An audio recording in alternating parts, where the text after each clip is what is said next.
Hey, welcome to Module 8, where we're turning you into a decision-making superstar for background screening. Today's lesson is decision guidelines. All right, that's your personalized roadmap to making quality, consistent calls when that background report hits your desk. This isn't one size fits all. It's about what your organization needs to stay safe and fair.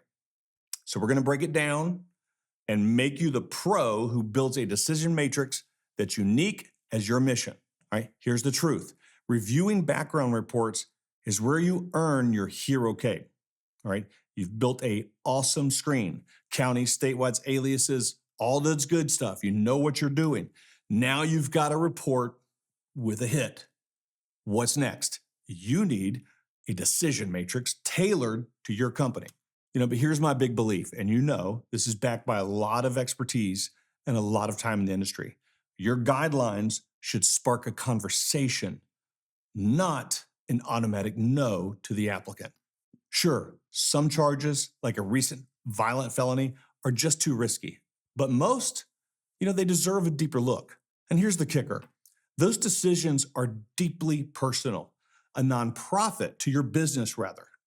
All right, a nonprofit cleaning trails in the forest has a different vibe than one serving kids. A company managing thousands of apartments with government regulations, they're stricter because staff access tenants' homes. Well, your matrix reflects your priorities, unless, of course, a board or some law takes that choice away. So what drives a solid decision matrix? All right, there's 4 key areas to think about. The first is severity. Is the offense a felony or a misdemeanor? Felonies, like a robbery or assault, certainly carry more weight than misdemeanors like a petty theft. All right, next is the type of crime. Is it property crimes, violent crimes, drug offenses, fraud?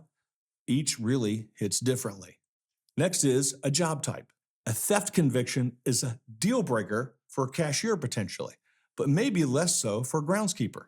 A violent crime for a teacher, that's red flag central. All right, and next is time since offense, right? How long's it been?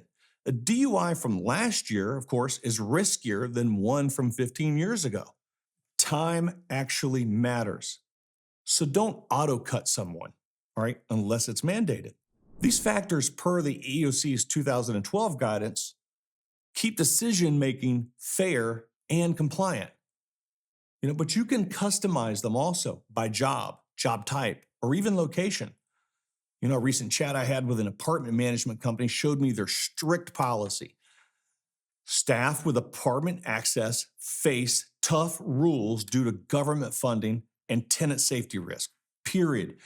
Any past incidents in your organization, like maybe a costly theft, might actually shape your rules too, meaning make it personal. Building a matrix isn't a cookie cutter thing.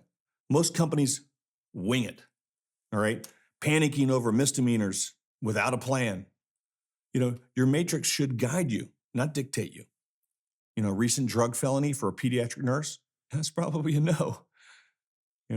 Let's talk about it. A 15-year-old vandalism charge for a maintenance worker that's going to be working on trails for a nonprofit, hey, that's less risky.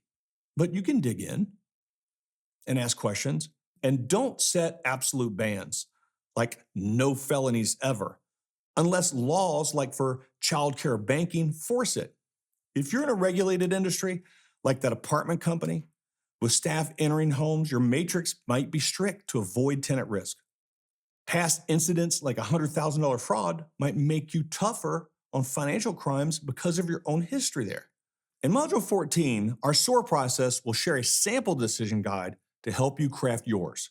So, how do you build a decision matrix like a pro? All right, so here's a game plan. First, define your factors. Use severity, crime type, job type, and time since offense as these pillars for you to base these decisions on. Second, make it personal. Tailor it by job, nurses versus groundkeepers, or type, high risk versus low, or location, urban versus rural, who knows? And then prompt a conversation. Design your matrix to ask, hey, what's the story? Not auto-reject unless it's mandated. And finally, know the mandates. Check board or government rules like banking bans or childcare restrictions. All right. Next is train for consistency. Ensure HR uses the matrix to avoid bias or knee-jerk calls. You're not just screening, you're building a fortress around your organization, balancing safety, fairness, and your unique mission. All right, so this is your moment. Quality decision-making is personal. Build a matrix that fits your company, not someone else's. Ask questions, know your risks, protect your people, whether they're kids, tenants, employees, whatever it is. All right, next, we're diving into context screening and why it is a game changer.